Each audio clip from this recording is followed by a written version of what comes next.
एक बार की बात है, महात्मा बुद्ध अपने शिष्यों के साथ घूमते हुए वैशाली नगरी में पहुँचे। वैशाली को उस समय 16 महाजनपदों में एक महत्वपूर्ण जनपद माना जाता था, जिसकी ख्याति दूर दूर तक फैली हुई थी।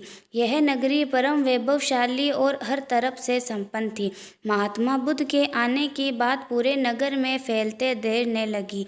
जिसे जब पता चलता वह तभी उनसे मिलने पहुंच जाता और उनके उपदेश सुनकर खुद को भाग्यशाली समझता।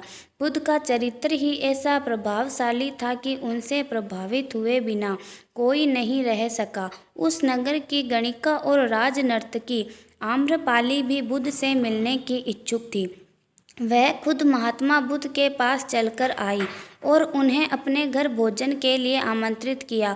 उसने इतने सरल और प्रेम भाव से बुद्ध से विनती की कि बुद्ध मना नहीं कर सके।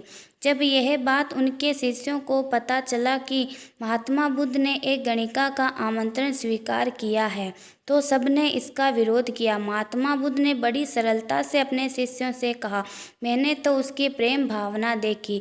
उसने जिस भावना से मुझे बुलाया है वह बिल्कुल पवित्र और निश्चल था।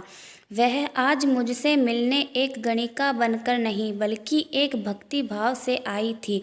फिर भला मैं कैसे उसका आमंत्रण स्वीकार न करता, वह चाहे एक वेश्या हो या फिर कोई सन्यासी। यथा समय बुद्ध आम्रपाली के घर भोजन के लिए गए। वह पहले से ही भोजन की सारी व्यवस्था करके भगवान बुद्ध के आने की राह देख रही थी। मन में यह विचार भी आ रहा था कि बुद्ध अपनी बात से मुकर न जाए। इतने बड़े सन्यासी भला क्यों एक वेश्या के बुलाने पर उसके घर आकर भोजन करेंगे। परंतु जैसे ही आम्रपाली ने बुद्ध को अपने घर आते देखा, उसकी प्रसन्नता का ठिकाना न रहा। वह दौड़कर दरवाजे पर गई और उनका स्वागत किया। खुद अपने हाथों से भोजन परोसा और उनकी आवभगत की। महात्मा बुद्ध के शिष्यों ने जो उनके साथ आए थे, जब एक वेश्या को, जिसके कदमों में खुद सारे सम्राट थे, पूरी वैशाली जिसके एक झलक पाने के लिए तरसती थी, उसे एक सन्यासी के लिए ऐसा व्यवहार करते देख बुद्ध के शिष्यों के मन में अपने गुरु के लिए सम्मान और ज़्यादा बढ़ गया।